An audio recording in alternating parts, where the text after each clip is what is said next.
Ryan walked leisurely down the lane, taking in the sights of his new surroundings. He had recently moved to town after landing a great job with an impressive salary. Though situated on the outskirts of the city, the town was far from isolated. Its breathtaking landscapes and serene views had already captured his heart. Just a week into his new life here, Ryan enjoyed exploring the area, taking long walks, and meeting the friendly locals who gave the place its charm.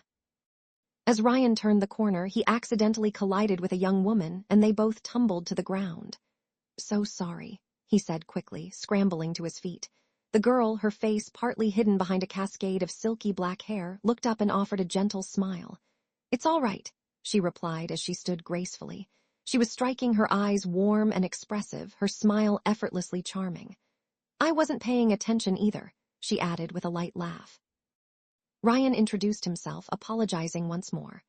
"Wasn't your fault," she reassured him kindly. "And I'm Megan."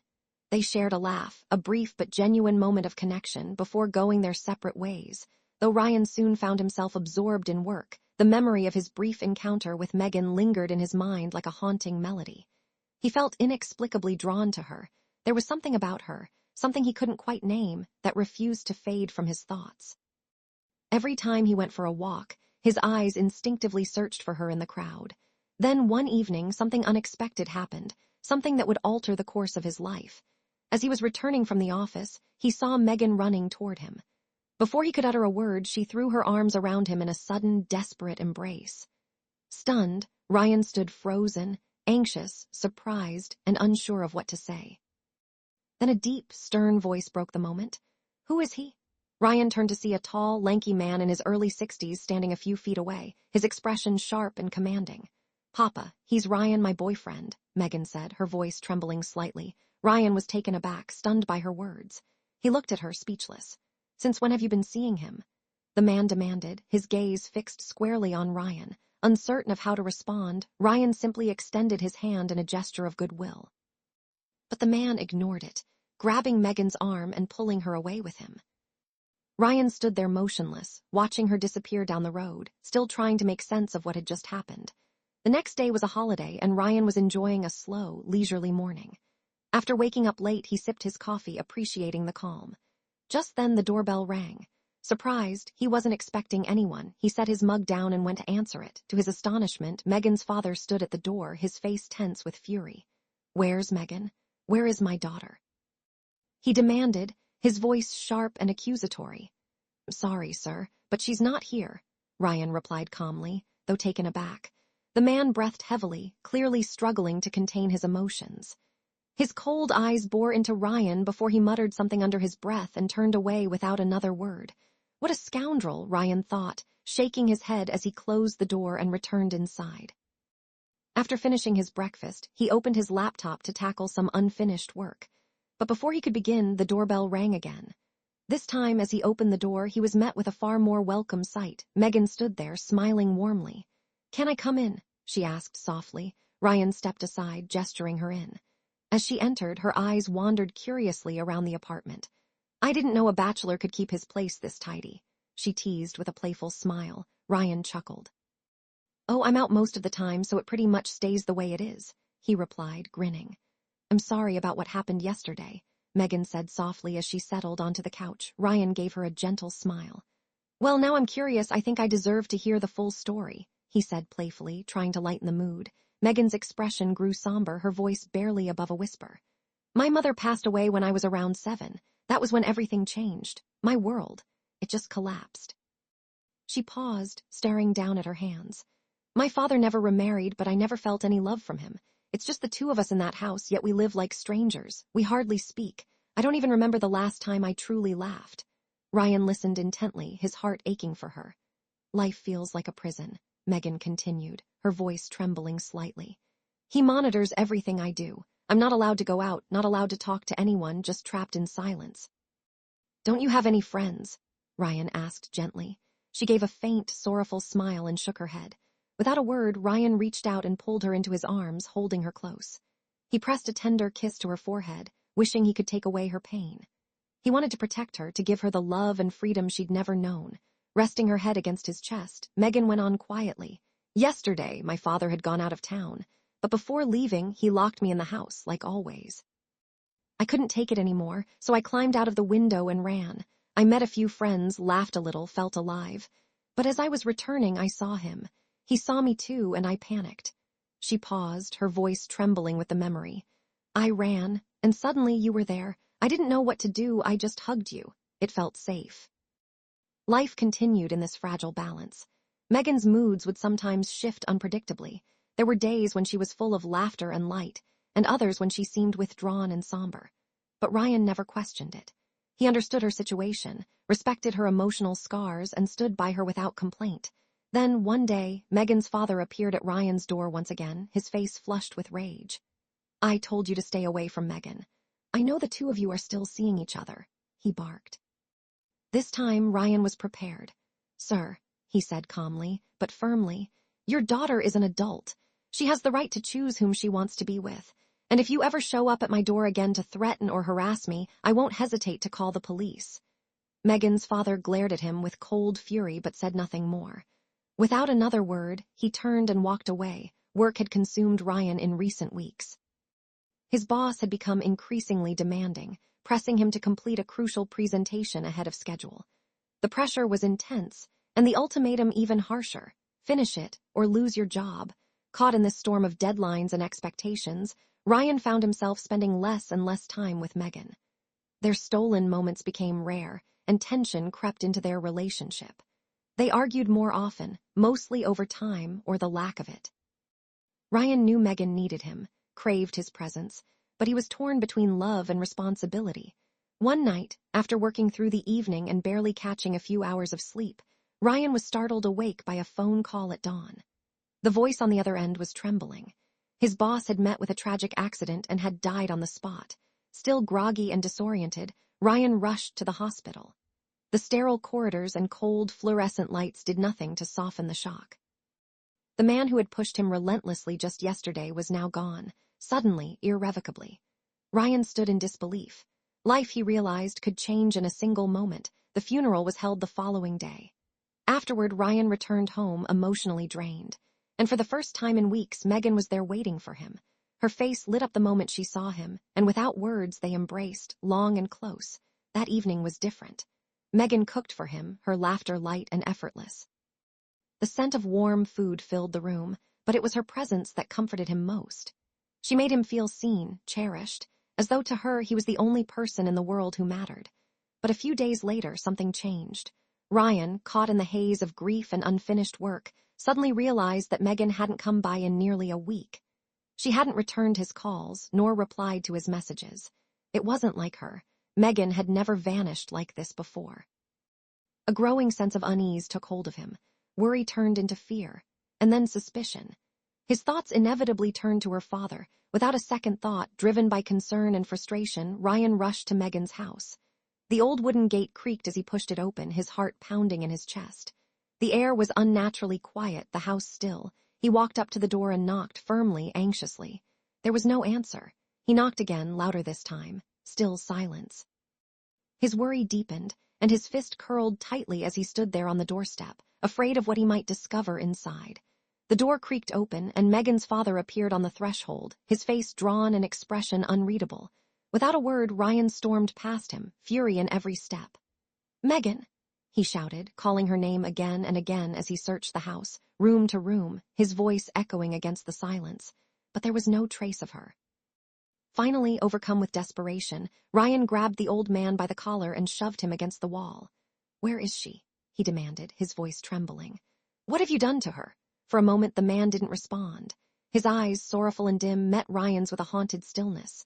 And for the first time, Ryan truly looked at him. Gone was the image of an angry, authoritarian father.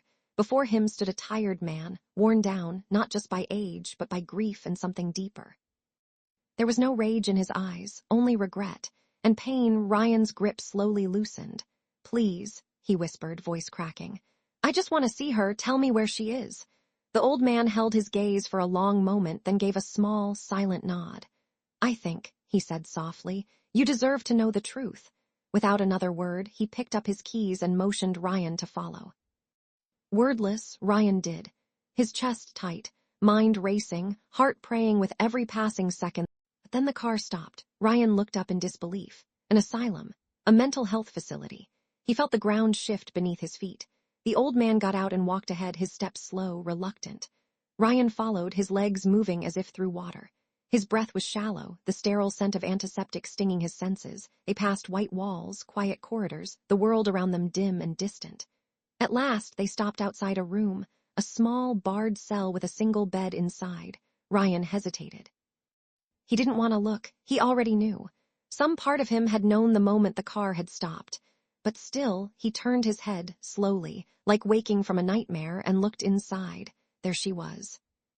Megan. Her long hair tangled and unkempt, her clothes loose and colorless. She sat on the bed, staring blankly at the ceiling.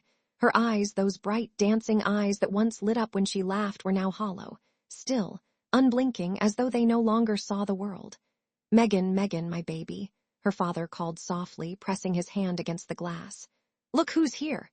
She didn't respond, didn't blink, didn't even seem to hear him. She just continued to stare, lost in some unreachable place far beyond their voices. Ryan felt the world tilt. He felt a cold chill. Confusion, sorrow, disbelief. How could this be real? Tears blurred his vision as he pressed a trembling hand against the glass, barely able to stand. Behind him, he heard a sound, raw, broken. Her father was sobbing. Not the angry man Ryan had once feared, but a shattered parent bent by helplessness.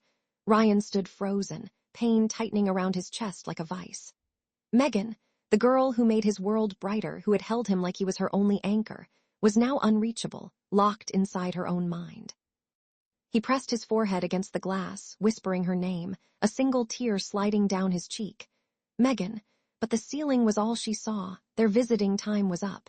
Silently, Ryan and the old man stepped out of the asylum, the air outside heavy with unspoken pain. "I want to show you something," Megan's father said quietly as they walked toward the car. "You need to know the full truth." Back at the house, the old man led Ryan through the familiar hallway, past the quiet rooms, and finally stopped in front of a door, Megan's childhood room. He opened it gently, as if afraid to disturb the past. "I want you to see this," he said, voice almost a whisper. Ryan stepped inside. The room was simple, untouched by time. A faded pink wallpaper peeled at the corners. On a small wooden desk sat an old photograph in a delicate frame. It showed Megan as a child, no more than 5. Her smile was radiant, her eyes bright with innocent joy. "She was our miracle," her father said, his voice trembling. "Megan came into our lives after many years of waiting. She was the light of our world. We adored her." He paused, swallowing hard.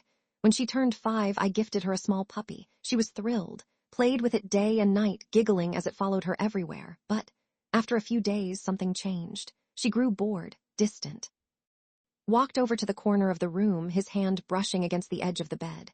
One evening, the puppy chewed one of her dolls, a gift from her mother. Megan cried through the night. I tried to console her, but nothing worked. Next words came slowly, painfully. "The following morning, we found the puppy in the garden. It was dead, stabbed multiple times." Ryan's breath caught in his throat. "No," he said, disbelieving. "She was just 5, a child." The old man nodded solemnly. "That's what we thought, too. We couldn't accept it at first." Walked to the closet, opened it, and pulled out something wrapped in a cloth. He unwrapped it gently, a small, old table fork, its metal dulled with age. Dried rust or something darker stained its edges. That evening, my wife found this hidden inside Megan's mattress. It was covered in blood. Ryan felt the air leave his lungs. He stared at the fork, unable to speak, unable to understand. "We didn't want to believe what we were seeing," the old man continued. "We told ourselves it was a mistake, that it had to be something else. But that was only the beginning." His voice trailed off, and the silence that followed was heavier than any scream. Ryan turned back to the photograph on the desk. That innocent little girl, that bright smile. Now just a memory of someone he could no longer recognize. And yet, in that picture, he could almost see it. The faint, unreadable glint in her eyes. Life went on, but Megan began to change in ways that unsettled us. As she grew, so did her stubbornness, sharp, cold, and often cruel. There was an arrogance in her voice, a mercilessness in her actions that we didn't understand. She wasn't like other children. She never was. Her mother sensed it too. She tried everything, became stricter, watched Megan's every move, told her stories about kindness, compassion, and right from wrong. She clung to the hope that something would reach her, touch her heart, and awaken the innocence that once lived there. Then one afternoon I received a call. My wife had fallen from the stairs. I rushed to the hospital, barely breathing. She was still alive, but only just. As I held her hand, she leaned close to me, her voice a fragile whisper. Megan pushed me, but I forgave her. Please take care of her, were her last words. At her funeral, Megan's face was calm, unnaturally calm. There were no tears, no signs of sorrow. She stood still, composed, as though the loss meant nothing. That was when fear truly gripped me, not just for her, but of her. I resigned from my job and stayed home. I couldn't bring myself to send her to school. I watched her closely, afraid that the darkness in her would deepen. For a while, things seemed to change. Megan smiled more. She laughed, told me she wanted to go outside to make friends. She seemed genuinely happy. And slowly I let myself believe it. I wanted to believe it. I let her go out again. I let her live like a normal girl, and for a time we were at peace. But peace never lasts long when it's built on denial. One day, as I was walking down the street, I saw her, Megan, shoving a man into the path of an oncoming bus. I froze, horrified. The man fell. The impact was immediate, fatal. She saw me, our eyes met for a split second, and then she ran. That was the day she found you, Ryan. That was the moment she ran into your arms and pretended to be scared. I knew you weren't involved. I knew it wasn't your fault. But I was so overwhelmed by rage, by helplessness. I blamed you anyway. I'm sorry. A few days later, I learned the truth. The man Megan had pushed, he was her ex-boyfriend. Ryan's chest tightened. His heart thudded in his ears as if trying to escape. He couldn't breathe. Staggering slightly, he reached for the window and flung it open. The cold air rushed in, but it did little to ease the storm rising within him. He stared out blankly at the sky, its gray hue matching the weight now settling in his soul. Behind him, Megan's father spoke again, voice weary and broken. I knew you'd be next, he said. That's why I came to your door that day. I was desperate to warn you, but what I didn't expect was that Megan had truly begun to care for you. For the first time in her life, she wanted help. Ryan turned slightly, listening in stunned silence. She came to me, the old man continued, with tears in her eyes. She begged me to take her to a doctor, said she didn't want to lose you. We went to one of the best specialists in the city. The tests were thorough. And the diagnosis was clear. He paused. His voice faltered. She had a severe psychotic disorder, a rare, deep-rooted condition. The doctor said she showed signs of emotional detachment, violent tendencies, extremely dangerous if left untreated. The old man ran a trembling hand through his gray hair. I didn't know what to do. Megan wept like a child after hearing the diagnosis, but the very next day your boss, Ryan's head snapped toward him. Was he? His voice caught in his throat. The old man nodded gravely. Yes. He was making your life miserable, keeping you away from her. She thought he was the reason you were drifting. She saw him as the problem, and like all her problems, she erased him. Ryan staggered back, gripping the edge of the table to steady himself. That was when I knew, the old man whispered. This wasn't just an illness, it wasn't just disorder. Megan wasn't unaware of her actions. She was choosing them. She was intelligent, terrifyingly so. She hid it all behind charm, behind beauty. She killed with intention, with calculation. The room fell deathly quiet. I feared for your life and mine, the old man confessed, tears welling in his weary eyes. That's when I made the decision to tell you everything. I was going to bring it all into the light, but before I could, Megan found out. She chased after me, screaming, but fate intervened. He choked back a sob. She tripped and fell hard. Something in her broke, not her body, but her mind. And she never came back from it. The old man broke down, covering his face with his hands. That was the last time I saw her whole, the last time she ever spoke a complete sentence, and maybe it was a punishment for both of us. Ryan stood frozen in the center of the room. The walls seemed to close in around him, the silence pressing into his skin. Slowly, he sank into a chair, his mind reeling. He had loved Megan, truly, deeply. And now that love sat in pieces at his feet, shattered by truths too heavy to bear. He looked up at the photograph still hanging on the wall, a smiling young girl so full of light. But behind those eyes, a storm had always waited. He felt a tear escape down his cheek, followed by another. He didn't stop them, because some heartbreaks are too large to hide, and some stories too painful to rewrite. Thoughts like breezes whisper